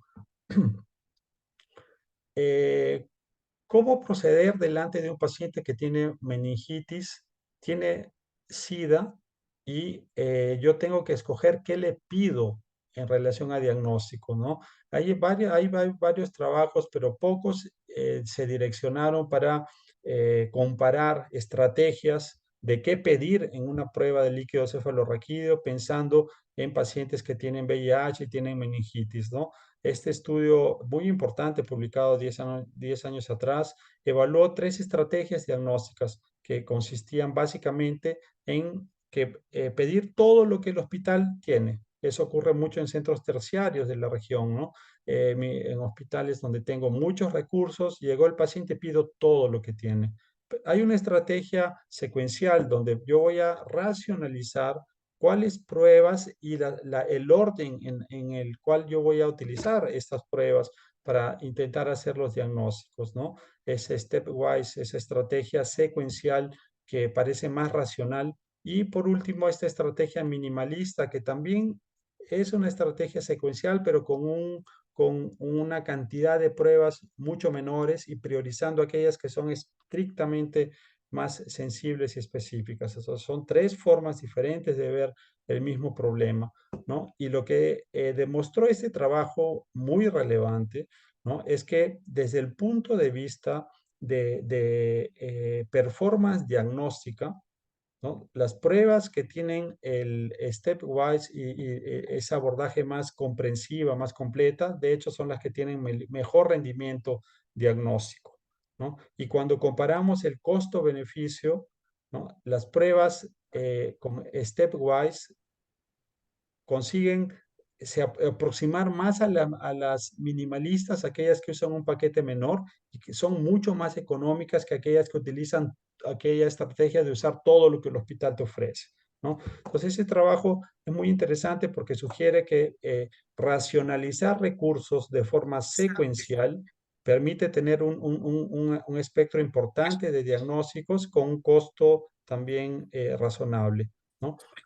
Utilizando ese concepto, y esto va a quedar grabado para la clase, como para que quien desee revisarlo con mayor tranquilidad, pensando en implementación, pensando en rutina asistencial, en servicio local, ¿no? Una propuesta de un algoritmo de manejo de síndrome meningítica, encefalítica y meningoencefalítica en pacientes con VIH, utilizando una propuesta de secuencial de qué debemos investigar en la primera muestra de líquido cefalorraquídeo o qué debemos investigar en la segunda muestra de líquido cefalorraquídeo, direccionando específicamente para pacientes con VIH, ¿no? Donde criptococosis y tuberculosis son las dos prioridades a ser diagnosticadas, ¿no? Eh, Importante que recientemente un estudio también multicéntrico, muy coordinado por Tom Boyles y Anna Stadelman, incluyendo también algunos trabajos aquí de la región, principalmente de Brasil y Perú, consiguió hacer una meta-análisis con datos individuales de pacientes. Ellos entraron en contacto con los investigadores específicos de trabajos y pidieron las bases de datos específicas de cada trabajo, hicieron modelos matemáticos para intentar definir un algoritmo que fue traducido y está disponible en esta referencia que está aquí en rojo al final del slide. Es un aplicativo gratuito, abierto, en el cual pues, se pueden introducir aquellas variables que en ese modelo resultaron ser más importantes para el diagnóstico de meningitis tuberculosa en pacientes con VIH. Entonces, eso es específico. Pacientes con VIH, con síndrome neurológica, meningítica, tenemos aquí la entrada de algunas variables y podemos, por ejemplo, en un caso específico aquí de un paciente con 125 células, linfocítica, con glicosa consumida, que no tiene cripto, no tiene fiebre y tiene VIH, tiene una probabilidad de tuberculosis de 57%. Es muy probable que tenga tuberculosis y se considera iniciar el tratamiento apropiado, ¿no? En otro escenario de un paciente con datos menos compatibles con tuberculosis, es posible el diagnóstico y se considera incidir en el diagnóstico. Como todo aplicativo, como toda herramienta, debe de ser racionalizada con base clínica. Eso es apenas un auxilio a todo el raciocinio clínico que fue comentado anteriormente. Esta parte la voy a pasar muy rápidamente, fue muy bien explicada por el profesor Wilkinson. No coordinamos el contenido, pero ya yo me resumí muy poco a la parte de tratamiento y complementa muy bien con lo que el profesor Wilkinson presentó. Apenas quería hacer el comentario en relación al trial publicado recientemente sobre la ineficacia del uso de dexametasona en pacientes con meningitis tuberculosa y VIH, ¿no? En ese estudio con 120 adultos, ¿no? Que fue un ensayo clínico randomizado, no hubo diferencia en relación a mortalidad entre tomar placebo y tomar dexametasona. Fue un estudio que mostró que esta es una herramienta segura, ¿no? Entonces no hay gran problema de toxicidad. Pero la gran cuestión que se levanta desde el punto de vista metodológico es que el poder estadístico para identificar diferencias en ese trabajo fue definido como identificar una diferencia de por lo menos 30% de impacto de la intervención, ¿no?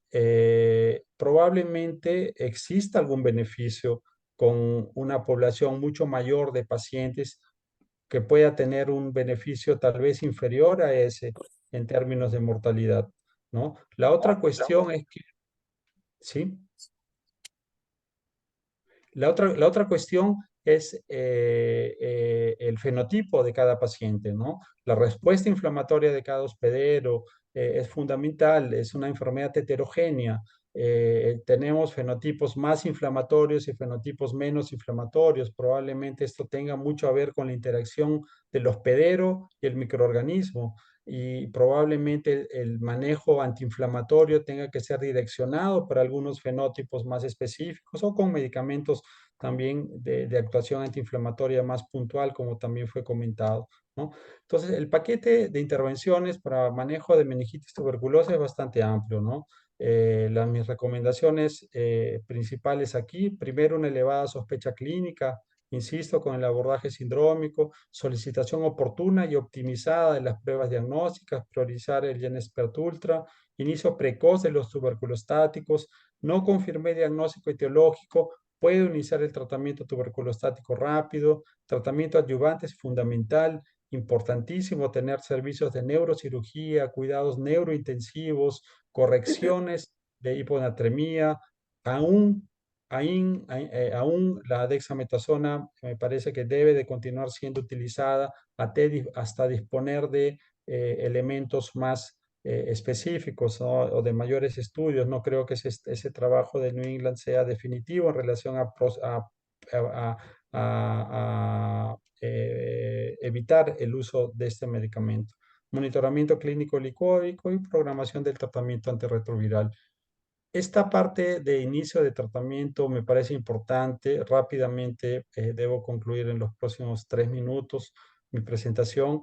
La meningitis tuberculosa, así como la meningitis criptocócica, exigen una mayor prudencia en relación al inicio del tratamiento antirretroviral, que existen algunos trabajos que han mostrado una mayor respuesta inflamatoria cuando el tratamiento antirretroviral se inicia antes de las 2 o 4 primeras semanas del manejo de la infección oportunista, pero esto también es relativo, ¿no? Hay datos indirectos que demuestran que si conseguimos controlar el fenómeno infeccioso inicial con 2, 3 semanas, ese paciente puede iniciar tratamiento antirretroviral, ¿no? La cuestión es tener el control clínico del paciente, no tener marcadores clínicos inflamatorios, ¿no? Y que tal vez ese periodo de 4 a 6 semanas no sea tan riguroso como hoy parece ser, ¿no? En función de una evaluación individual, tal vez eso pueda ser reducido a medida que tenemos más informaciones, ¿no? La parte de Iris la voy a pasar, que fue también muy bien colocada por el profesor Wilkinson. Apenas llamar la atención que el iris neurológico en pacientes con meningitis tuberculosa tiene una incidencia de 15% y una letalidad similar. Entonces, un problema adicional que podemos tener. Los corticoides aquí sí son efectivos y deben de ser utilizados. Prevención, sabemos que tenemos muchos pacientes con VIH, con mucha infección latente y aún poquísimos son tratados en nuestra región. Ese es un gran desafío. Avances han sido hechos, pero todavía tenemos un margen ahí de trabajo bastante importante en relación a eso. La guía de la OMS recomienda, ¿no? el uso de herramientas moleculares y también el DBLAM para el diagnóstico precoz del manejo de estos pacientes, ¿no? Inclusive en algunas situaciones usarlas como screening. Todo paciente con CD4 abajo de 100 es razonable hacer un TBLAM independiente de las manifestaciones clínicas porque puede tener un rendimiento similar a lo que se observa, por ejemplo, con el LFA en criptococosis, ¿no? Y bueno, el tratamiento preventivo también después de hecho el diagnóstico. Los últimos mensajes, primero, que la incidencia de meningitis tuberculosa asociada al VIH continúa siendo un problema relevante en Latinoamérica, a pesar de la escasa información epidemiológica. Necesitamos juntar casuísticas, reunir grupos para intentar generar datos locales epidemiológicos. La meningitis tuberculosa en personas con VIH presenta elevada mortalidad, como vimos, y un subdiagnóstico también importantísimo. Urge optimizar estrategias preventivas y diagnósticas, tanto en el orden individual como en relación a salud pública. La introducción del tratamiento tuberculostático debe ser oportuno, considerando el abordaje neurológico sindrómico y sistemático. Y por último, reforzar la necesidad de implementar localmente estrategias de manejo que eviten muertes, pero que también sean costo efectivos, principalmente en nuestra región. Muchas gracias y finalizo con esta frase: que la presentación típica de una enfermedad rara es menos probable que la presentación atípica de una enfermedad frecuente, ¿no? No esperemos un caso de meningitis tuberculosa con fiebre, con par craneano, con realce de base de cráneo, hidrocefalia y con un líquido cefalorraquídeo completamente alterado, ¿no? Aprendemos con ese prototipo de enfermedad, pero que usualmente corresponde a un caso tardío, ¿no? Y donde muchas veces el pronóstico ya está definido. Muchas gracias una vez más por la invitación, y a disposición para la discusión. Muchas gracias, doctor José Vidal. Igualmente al profesor Robert Wilkinson por esta mañana tan enriquecedora. Hemos podido contemplar la TB meningia desde dos grandes enfoques, desde los avances en ciencia básica hasta los nuevos y últimos manejos de forma integral de la TB meningia en bebés. Gracias a ambos profesores por esta conferencia. Solamente para dar un poco de contexto, en nuestro país la coinfección está en un 12.9%, sí, bastante similar a los datos que dan a la región, pero recalcando y empleando las palabras dadas por el doctor José, sería importante decir que los médicos asistenciales y clínicos deben tomar en cuenta en su radar el índice de búsqueda, ¿no?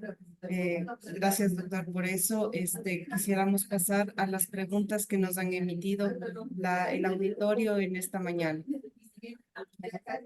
La primera pregunta, tal vez dirigida al doctor profesor Roberto Wilkinson. ¿Cómo y cuáles serían las características clínicas, si es que hay, para diferenciar una TB meningia de hongos o bacterias? Cambio. Yeah, I think you've heard from Dr. Vidal and myself that can be very difficult. I think, sorry, it's quite a lot of background noise. I think the most important thing, particularly with respect to cryptococcal meningitis, as I mentioned, is the availability of very accurate lateral flow tests that you can use at the point of care now on both CSF and on serum. And I think that the increasing availability of those allows you to make a fairly accurate diagnosis, both an exclusion or a positive diagnosis of cryptococcal disease. Of course, it's not impossible that both TB and cryptococcal disease can exist at the same time as well. But I do think, and I wish certainly for TB, that we had a lateral flow test that worked like the cryptococcal antigen test, because that, I think, is a substantial advance in practice. So my recommendation, and what we do certainly before enrolling people into clinical trials, is to do the cryptococcal antigen test. Gracias, doctor. Si me permite solamente dar una opinión Adelante, también doctor. sobre ese tema, que es muy importante, ¿no? Porque meningitis bacteriana aguda, de hecho, es una síndrome muy bien establecida, ¿no? Pero tuberculosis a veces nos sorprende e imita meningitis bacteriana aguda por la presentación aguda, por las alteraciones del líquido cefalorraquídeo, pero es una presentación menos común. ¿no? La orientación sería que un paciente sindrómicamente con una sospecha de meningitis bacteriana aguda, que tenga un GRAM sin diagnóstico, que no tenga pruebas etiológicas rápidas, pensar en tuberculosis en nuestra región, ¿no? La otra cuestión sería que entre las bacterianas, la que nos puede dar un poco de trabajo como meningitis subaguda es listeriosis, ¿no? Incomún también, pero que algunas veces nos sorprende, imitando tuberculosis, imitando criptococosis. Gracias, doctor. Tenemos una pregunta para el profesor Wilkinson. En los tuberculomas con respuesta paradójica, cuando hay un incremento del tamaño del mismo, con el esquema convencional, ¿cuál sería el tratamiento a considerar? Yeah, that's not a straightforward question. I mean, I presume, is this in the context of an HIV infected or HIV uninfected patient? But the answer is quite similar nevertheless. I think the first important thing to do that we've learned over many years is to treat the patient and not the radiograph. That's important because a degree of paradoxical deterioration radiographically is very, very common. And so I think the first thing is to assess the symptoms very carefully. The second thing is to ensure that you've got adequate antimicrobial therapy, because the fear is always the possibility of drug-resistant TB, and that this isn't a paradoxical change, but an actual change, due to poor antimicrobial therapy. I think the third thing to be sure of as well is that there isn't the development of a second opportunistic infection, because as we've already reflected, you can get other opportunistic infections despite the fact that you've got TB. You can get cryptococcal disease as well, and you can get toxoplasmosis. All those factors being taken into account, the treatment tends to be with steroids, and in some cases, again, there is no randomized control trial evidence to advise us in neurological disease, but I think treating physicians are familiar with the circumstances that sometimes the steroids seem to work very well, and sometimes they don't work very well at all. And you can get into prolonged courses of treatment for both the TB and steroids that can have their own side effects in terms of weight gain, hypertension, and impaired glucose tolerance. So it can be quite difficult. There is, at least in HIV uninfected patients, quite a recent and quite interesting, I would say, case series rather than a case control study from Abhimanesh in southern India that was published in Clinical Infectious Diseases last year, that does show benefit of infliximab in paradoxical reaction, and in particular in the case of tuberculomas. And that's led us to think that could form a novel host-directed therapy in the adjunctive management of TB. But that's my answer to that question. I mean, maybe Dr. Vidal has an elaboration, or maybe he could share his own experience. But it can be quite difficult because there are some people who do not respond to steroids, and that gets very, very difficult. Sí, tal vez, doctor José, tal vez quisiera como aportar. Bueno, sí, solamente para incidir en lo que el doctor Wilkinson colocó también, un paciente que ya tiene un diagnóstico preexistente de meningitis tuberculosa puede presentar tuberculomas, ¿no? Pero si ese paciente aún está inmunosuprimido, él puede tener una enfermedad oportunista acompañando la tuberculosis, ¿no? Por eso que la dificultad en un paciente que está dentro del escenario de reconstitución inmunológica, pero que presenta una nueva lesión focal con CD4 abajo de 200. Es muy difícil separar eso, por ejemplo, una toxoplasmosis cerebral de un tuberculoma iris, ¿no? El manejo tendrá que ser empírico, tendrá que ser sindrómico, y dependiendo de la localización y de la extensión, puede ser a veces llevar a la muerte del paciente, ¿no? O sea, puede ser muy grave. Eso hemos visto algunos casos en fosa posterior, por ejemplo, con tuberculomas en tronco, en mesencéfalo, con hidrocefalia. Son realmente casos muy, muy complicados. Ok, doctor Ernesto, muchas gracias. Tenemos algunas otras preguntas más que les estaremos enviando tanto al profesor Wilkinson como al profesor Vidal por correo electrónico. Quisiera invitar al Ministerio de Salud para que también haga la clausura de este evento. Muchas gracias. Cambio. ¿Cómo está Gaby? Buenas tardes. Bueno, buenas tardes con todos los presentes. Me presento. Mi nombre es Raquel Vélez Muñoz. Soy la directora nacional de Estrategias de Prevención y Control para las Enfermedades Transmisibles. Estoy aquí en nombre del señor subsecretario, el doctor Ricardo Bisueta, quien me ha pedido que dé unas palabras de clausura en su nombre.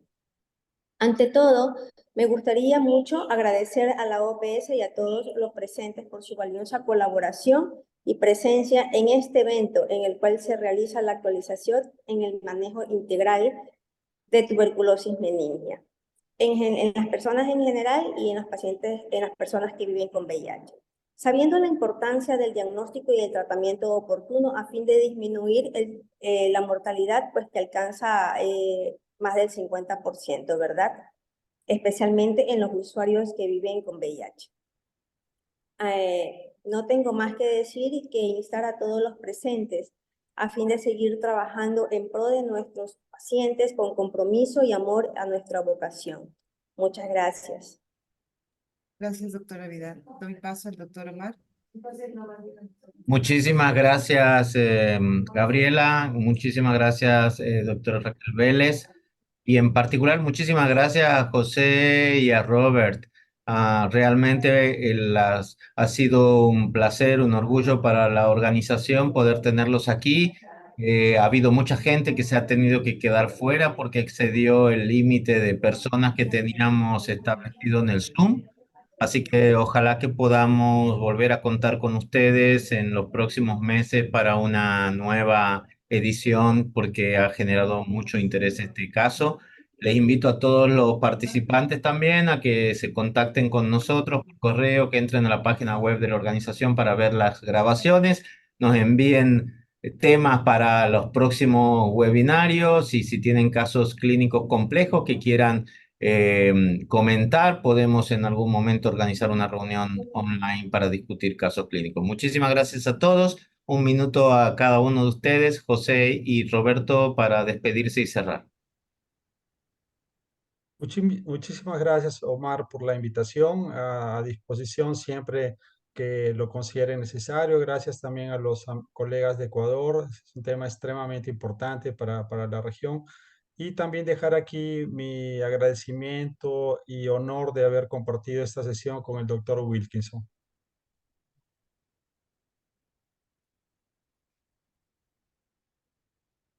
Doctor Roberto. Yes, I mean, thank you. It's very gratifying. It's very, very well organized, first of all, Omar. So congratulations on that. Very gratifying to see 400 to 500 people on the Zoom call as well. And I've greatly enjoyed listening to Dr. Vidal.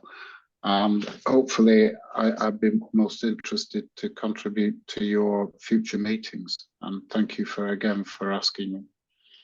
Muchísimas gracias, doctor Gracias. Robert, y ojalá que sus investigaciones también se puedan enfocar en esta región, que tenemos también una demanda grande de colaboraciones aquí. Muchísimas gracias a todos. Gracias. Nos vemos en el próximo webinar. Estaremos intentando con Gabriela Sure. organizar